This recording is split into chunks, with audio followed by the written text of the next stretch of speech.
السلام علیکم ناظرین، میں ہوں آپ کی ہوسٹ جویریہ بطول۔ پروگرام آپ کے سوال میں آپ سب کو خوش آمدید کہتے ہیں۔ ہمارا آج کا موضوع ادویات کے سائیڈ ایفیکٹ کے حوالے سے ہے اور ہمارے ساتھ شامل گفتگو ہوں گے محترم حکیم بشیر احمد صاحب۔ السلام علیکم سر۔ جی وعلیکم السلام ورحمۃ اللہ وبرکاتہ۔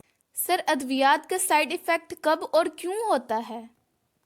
اکثر لوگ یہ سمجھتے ہیں کہ دیسی دوا اگر فائدہ نہ دے تو نقصان بھی نہیں دیتی، حالانکہ یہ سوچ بالکل غلط اور بے بنیاد ہے۔ اسی غلط فہمی کی بنا پر ہمارے کئی بہن بھائی اور ہمارے بچے مختلف مجربات کا استعمال کر کے اپنے لیے کئی مسائل پیدا کر لیتے ہیں۔ کائنات میں موجود ہر چیز، ہر جسم اور ہر دوا اپنا ایک مخصوص مزاج رکھتی ہے، اور جب کسی دوا کا مزاج آپ کے مزاج کے ساتھ مطابقت نہیں رکھتا تو پھر یقیناً وہ دوا آپ کے لیے نقصان کا باعث بنتی ہے۔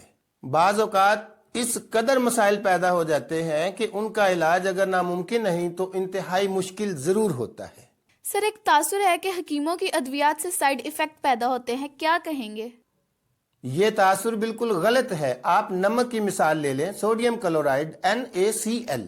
یہ عام کھانے کا نمک ہماری روزمرہ زندگی کی اہم ضرورت ہے، لیکن اگر ہائی بلڈ پریشر کا مریض استعمال کر لے تو اس کے لیے خطرے کی علامت بن جاتا ہے۔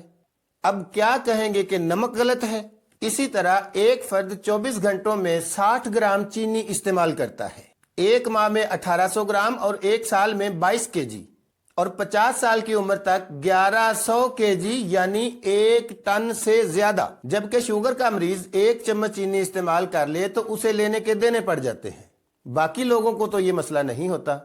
یاد رکھیں، دوا غلط نہیں ہوتی، اس کا غلط استعمال ہمیشہ نقصان کا باعث بنتا ہے۔ یہ استعمال کرنے، کروانے اور بتانے والے پہ ڈیپینڈ کرتا ہے۔ بے موقع کوئی بھی چیز فائدہ مند نہیں ہو سکتی، اس کو سمجھیں۔ اکثر سننے میں آتا ہے کہ فلاں شخص نے کوئی دوا استعمال کی تو اس کا جگر متاثر ہو گیا، کسی کے گردے متاثر، کسی کو یہ مسئلہ، کسی کو وہ مسئلہ۔ وجہ اس کی یہ ہے کہ نہ تو اپنے مزاج کا علم ہوتا ہے اور نہ دوا کے مزاج کا، اور نہ ہی یہ خبر ہوتی ہے کہ مرض کس تحریک میں پیدا ہوا ہے۔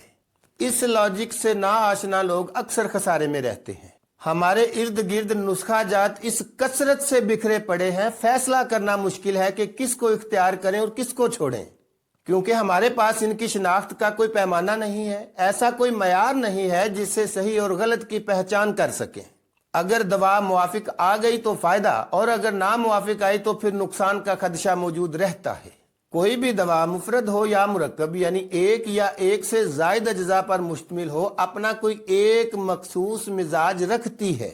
ہر دوا معتدل نہیں ہوتی اور ہر فرد کا مزاج بھی ایک جیسا نہیں ہوتا، اس لیے ہر دوا ہر ایک مریض کے لیے فائدہ مند نہیں ہو سکتی۔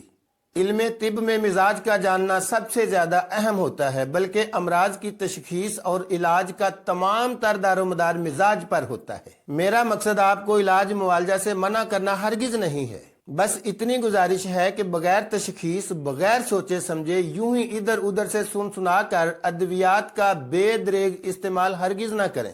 آپ نہیں جانتے کہ جب کوئی دوا ریئیکٹ کرتی ہے تو اس کے نتائج کس قدر سنگین ہوتے ہیں۔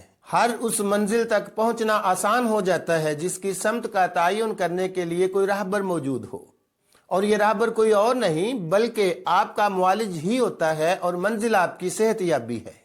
کوئی مرض گرمی کے سبب پیدا ہوتا ہے تو کوئی خشکی کے سبب، کوئی سردی کے سبب اور کوئی تری کے سبب پیدا ہوتا ہے۔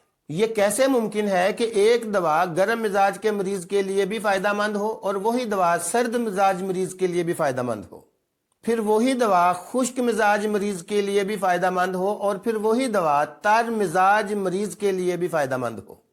ایک دوا کا صرف ایک مزاج ہی ہو سکتا ہے، 4 مزاج نہیں ہو سکتے، اور وہ کسی ایک مزاج کے لیے ہی فائدہ مند ہو سکتی ہے جس کے ساتھ وہ مطابقت رکھتی ہوگی۔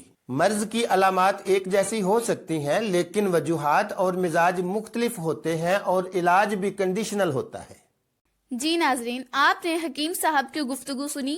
آپ کو ہمارا پروگرام کیسا لگا؟ اپنی رائے کا اظہار ضرور کیجیے گا۔ انشاءاللہ آپ سے جلد ملاقات ہوگی کسی نئے ٹاپک کے ساتھ۔ جویریہ بطول کو دیجیے اجازت۔ اللہ حافظ۔